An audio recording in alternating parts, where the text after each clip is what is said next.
नमस्कार। आप सभी को हिंदी विभाग की ओर से आप सभी का स्वागत है। यहाँ पर आपके लिए तीसरा पार्ट निंदा रस का दूसरा वाला भाग प्रारंभ कर रहे हैं।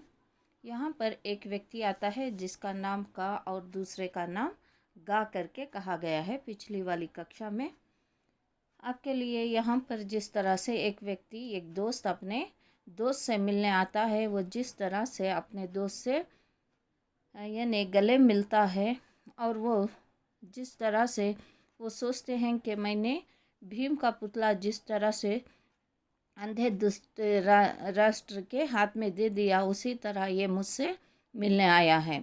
और पता चलता है कि वो जिस तरह से उसकी आंखों से आंसू, वो प्रेम यानी जिस तरह से दिखावा करता है, तो उस समय इस व्यक्ति को पता चल जाता है कि उसने कल आकर किसी मित्र के यहाँ रहकर इस व्यक्ति की निंदा कर रहा था और आज सुबह में आकर इससे कहने लगा कि मैंने आज सुबह की गाड़ी से सीधे तुम्हारे घर आ गया करके वो कहने लगता है। तो तभी यहाँ पर अब शक्ति का भी बड़ा निर्दोषी सहज स्वाभाविक यानी मिथ्यावादी थे। तो वो बैठे, अब यानी कब आए, कैसे हो, यानी वर्ग के बाद उसने गा की निंदा आरंभ कर दी। मनुष्य के लिए जो भी कर्म यानी जघन्य है, वे सब गा पर आरोपित करके उसने ऐसा गड़े काले काले तरकोल से उसकी तस्वीर खींची कि मैं यह सोचकर कांप उठा कि ऐसे ही काली तस्वीर मेरे गा के सामने इसने कल शाम को खींची होगी। तो अब जिस तरह से वो व्यक्ति दूसरे व्यक्ति के सामने उसकी निंदा जैसे करता है, जो से जैसे अगर कोयले में व्यक्ति जाकर काम करता है या कोयले में डूब जाने से वो व्यक्ति गोरा नहीं काला ही होता है, तो इसका व्यक्ति का मन ही काला है, तो इसकी बातों में इसकी काली ज़ुबान होती है। तो किसी की भी प्रशंसा करने के लिए ये एक टेक्निक, एक कला यूज़ करता है। जब इसका कार्य होने के बाद उसी की बुराई करने लगता है करके इन्हें पता चल जाता है। कल जो यानी इस दूसरे व्यक्ति की बुराई की, तो आज वो मेरे साथ जो है वो दूसरे की बुराई किया है, और कल किसी के और के साथ रहेगा तो वो मेरी भी बुराई कर सकता है करके व्यक्ति सोचने लगते हैं।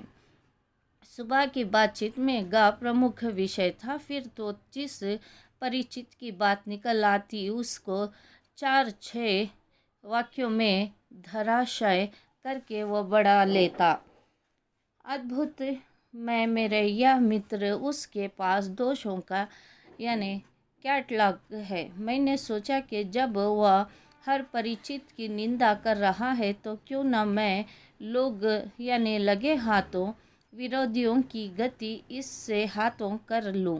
मैं अपने विरोधियों का नाम लेता गया और वह उन्हें निंदा की तलवार से काटता चला।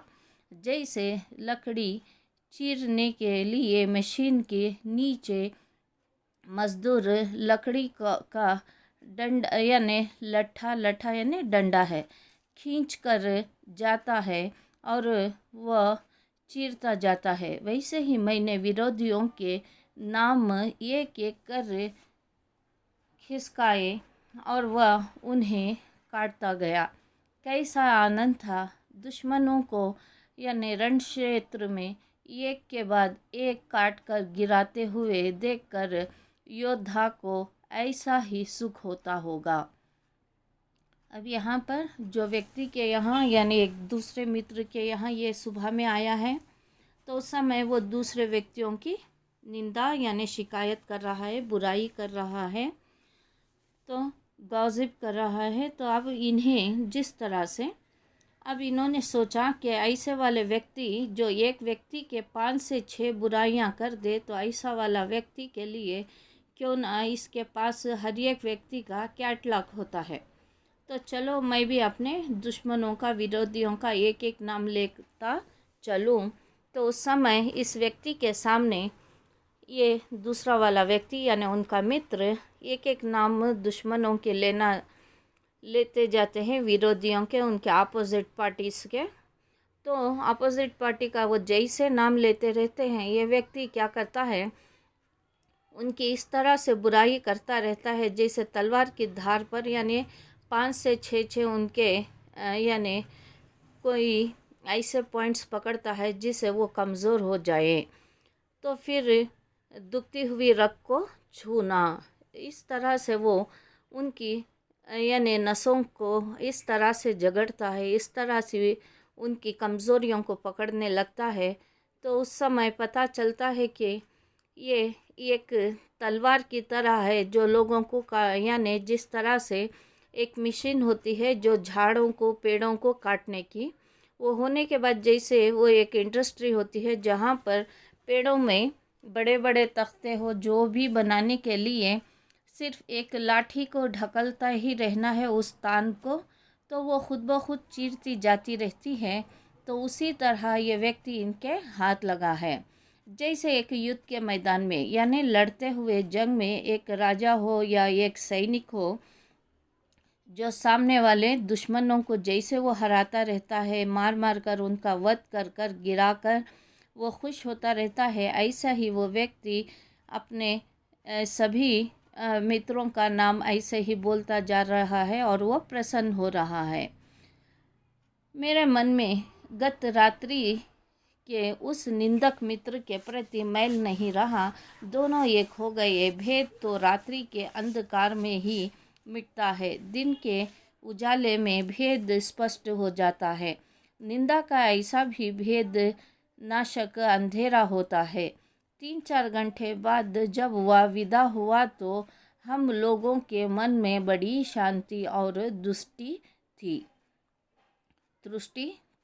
अब यहाँ पर ये कहते हैं जिस तरह से एक रात्रि जो यानी अमास की रात कहते हैं, या बहुत, या रात में जैसे 2 या 3 बजे जितना काला बादल हो जाता है, उसी तरह रात जैसे घनी होती है, फिर सुबह में अंधेरे को मिटाने के लिए सूर्योदय होता है, उसी तरह मेरे मन में उस मित्र के लिए जितना मैल था अब वो पूरा धुल गया। हम लोग दोनों एक अच्छे दोस्त की तरह और मन में एक दूसरे के लिए जैसे यानी मान्यता, मान देना, सम्मान करना और शांति बनी रही, और मेरा मन उसकी बातें सुनकर तृप्त हो गया करके कहते हैं। निंदा की ऐसी ही महिमा है। 2-4 निंदकों को एक जगह बिठाकर निंदा में निमग्न देखिए, और फिर निमग्न यानी उसमें मगन होने वाले व्यक्ति, उसमें खो जाने वाले व्यक्ति, और तुलना कीजिए कि 2-4 ईश्वर भक्तों से जो रामधुन लगा रहे हैं। निंदकों की सी एक ग्रंथ परस्पर आत्मीयता, निर्मगनता भक्तों में दुर्लभ है। इसीलिए संतों ने निंदकों को आंगन कुटी छवाए पास रखने के लिए की सलाह दी है। अब यहाँ पर अगर कोई एक दूसरे की बुराई करने वाला निंदक होता है, तो वैसे ही एक 2-4 व्यक्तियों को रख दें तो वो बहुत से ऐसे व्यक्तियों के बुराइयां करते रहते हैं, उनका मन नहीं भरता। अब वैसे ही इन्होंने कहा अगर ईश्वर की प्रसन्न करने या ईश्वर की निंदा करने के लिए जो भक्त उनके राम धुनी में लग जाएं, तो भगवान के अच्छे बुरे सारे गुणों को लोगों के सामने उनके जीवन चरित्र के बारे में कहने लगते हैं, जैसे रामायण का आधार हो, या जैसे यानी देखो अब राम में भला का नाम लेते हैं तो रावण को बुराई का निंदक के आधार पर देते हैं। जैसे महाभारत में दुर्योधन को बुराई के रूप में देखते हैं और पांडवों को अच्छाई के रूप में देखने लगते हैं। तो इस तरह का भगवानों के नाम से भी इस तरह से भक्तों उनके नाम बोलकर वो प्रसन्न हो जाते हैं और भगवान की दृष्टि में वो महान बन जाते हैं। पर यहाँ पर संतों ने कहा है, जिस तरह से जो व्यक्ति यानी अपने बुराई करने वाले व्यक्ति को कभी भी अपने घर के समीप, क्योंकि आजकल के घरों में कोई आंगन नहीं होता, तो घर के करीब रखना। जैसे हम लोग जाते हैं वो व्यक्ति की दृष्टि हम पर पड़ती है तो उसका मन, अगर हमारा अच्छे दिन होते हैं तो वो हमसे जलने लगता है। अगर हम उसे देखकर अपने आप को बहुत सी अच्छी चीज़ें क्वालिटी सीख सकते हैं। इसीलिए संतों ने कहा है कि आंगन कुटी छवाए यानी पास रखने की सलाह दी है। कुछ मशीन निंदक मैंने देखे हैं, उनका किसी से बैर नहीं, दोष नहीं, वे किसी का बुरा नहीं सोचते, पर 24 घंटे वे निंदक कर्म में बहुत पवित्र भाव से लगे रहते हैं।